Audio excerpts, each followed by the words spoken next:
अकेला एक अंबेडकर और उसकी मैगजीन्स, उनकी मैगजीन्स मूक न्याय हो, बहिष्कृत भारत हो, उनको भी पत्रिकाएं निकालनी पड़ी क्योंकि मेन स्ट्रीम मीडिया उनके खिलाफ था।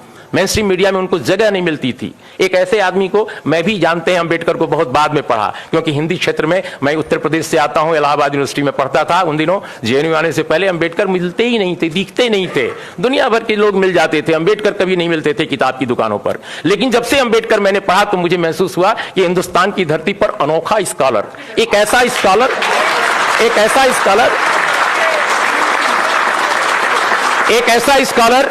जिसके पास जितने इस देश के इंटेलेक्चुअल्स हैं आजादी की लड़ाई के, हम सबको सैल्यूट करते हैं, लेकिन वैसा इंटेलेक्चुअल एक मतलब जिसके पास इतना बड़ा विचार दर्शन है। हम तो पहले समझते थे, बहुत सारे लोगों ने समझा रखा था कि वो दलितों के आइकन हैं, वो संविधान बनाने वाले एक व्यक्ति हैं, वकील हैं। वो बाद में समझ में आया कि कितना बड़ा दार्शनिक है जिसने वेद को, उपनिषद को, पुराणों को, तमाम संस्कृत के ब्राह्मण पंडितों से ज्यादा पढ़ा है। एक ऐसा आदमी जिसने पूरी दुनिया को समझा है, जिसके पास भारत को बदलने का एक नजरिया है, जो कहता है कि जाति के साथ जनतंत्र नहीं चल सकता। और उस अंबेडकर को लोगों ने जातियों का नेता बना दिया, जाति का देवता बना दिया। वो अंबेडकर कहते हैं कि जातियों के साथ समाज में, हमारे देश में यह जनतंत्र नहीं कायम रह सकता। एफर्मेटिव एक्शन उस अंबेडकर की देन है अपने देश में। और एफर्मेटिव एक्शन क्यों है? जातियों को बढ़ाने के लिए नहीं, इस समाज में जनतंत्र कायम करने के लिए। गैर बराबरी का जो पूरा का पूरा विकराल ये रूप था भारत में सदियों से चला रहा, उसको बदलने का था। एक अंबेडकर ने भारत में यहां के करोड़ों आदिवासियों, करोड़ों दलितों और ओबीसी के लिए भी आरक्षण को प्रतिपादित किया। एक अंबेडकर ने। आज उसी अंबेडकर के कारण इतने दलित नेता, इतने पिछड़े नेता, इतने आदिवासी नेता हैं। अब सबके रहते हुए आरक्षण लुट गया। इन सबके रहते हुए आरक्षण खत्म। एक अंबेडकर ने लाया आरक्षण। सारे नेताओं ने, जो अंबेडकर के भक्त कहते हैं, किसी को कभी मंडल के भक्त कहते हैं, उनके रहते हुए अंबेडकर लूट लिया गया आरक्षण को। ये आज के भारत का दर्शन है, आज के भारत का परिदृश्य है। मित्रों, अंत में मैं एक बात कह के कंक्लूड करूंगा अपनी बात। बहुत सारे मित्रों को कहना है कि देखिए, हर क्षेत्र में डिटोरिएशन हुआ है। जर्नलिज्म में भी एक जमाना था, जैसा मैंने कहा, कि अंबेडकर को नहीं छापा जाता था, अंबेडकर को नहीं सुना जाता था।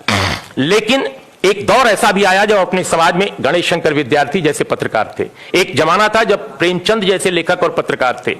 मुझे विश्वास है कि अगर गणेश शंकर विद्यार्थी होते, सवर्ण समाज में पैदा हुए, तो आज यहां मंच पर होते वो भी। लेकिन आप बताइए मुझे कि यहां पर मुझे क्यों आना पड़ रहा है? मैं नहीं चाहता। मैं चाहता हूं कि मनोज झा की तरह एक और बड़ा पत्रकार भी यहां होता। मनोज झा क्यों यहां है? मनोज झा इसलिए नहीं है कि वो राष्ट्रीय जनता दल में है। मैं इनके पूरे खानदान को जानता हूं, क्योंकि नवभारत टाइम्स में बिहार में मैं एक बार ट्रांसफर करके गया था। 8.5 साल बिहार रहा हूं। इनके परिवार के लोगों ने सामाजिक न्याय की लड़ाई भी लड़ी है। रमेश जी इनके परिवार में रहे हैं। रमेश झा, देखिए, हमारे नेताओं ने कॉन्स्टिट्यूएंसी बनानी शुरू की, विचारधारा पर काम नहीं किया।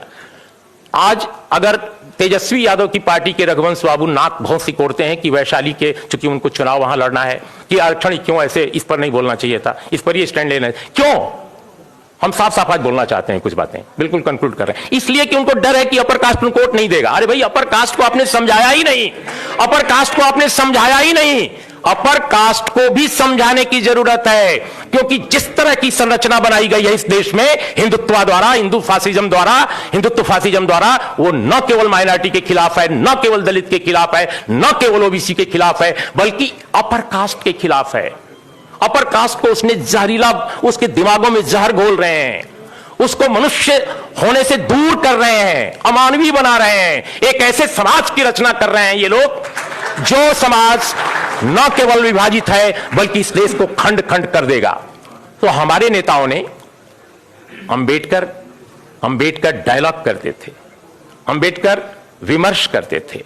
अंबेडकर को यह चिंता, वो तो बार बार उनको हराया गया, बाद में भी हराया गया, उसकी चिंता उनको नहीं थी। उनको चिंता यह थी कि समाज को कैसे हम दूर तक बदलें, इसके अंदर तक जाकर बदलें। वो काम हमने नहीं किया। हमारे नेता सिर्फ और सिर्फ कॉन्स्टिट्यूएंसी की बात कर रहे हैं। आप जब तक विचार की लड़ाई नहीं लड़ोगे, ये चीज नहीं बदलेगी जो हम बदलना चाहते हैं। इसलिए मित्रों, बिल्कुल लास्ट में मैं ये कहूंगा, लेट मी सी, हाँ, अब वो कह रहे हैं कि ये जो अब कोटा के बाद हम थोड़ी देर बोलना चाहते हैं इस पर रोस्टर पे। देखिए रोस्टर का जो मामला है, जैसा सभी ने कहा, आप सब लोगों ने आंकड़े पढ़े हैं, इंडियन एक्सप्रेस ने पूरे आंकड़े छापे थे, आरटीआई से लेकर छापे थे। 0 प्रोफेसर है इस पूरे महादेश में ओबीसी का, 0 एसोसिएट प्रोफेसर 0, एसोसिएट प्रोफेसर 0। और अगर आप किसी अपर कास्ट के लड़के से बात कीजिए, नौजवान लड़के से, कहता है सारा ओबीसी खा गया हमारी सीटें। क्यों? क्योंकि ये जहर है जो ये मीडिया क्या है इस देश का? इस देश का मीडिया जो है, माफ कीजिएगा मैं मीडिया का हिस्सा 35 साल से हूं, इस देश का मीडिया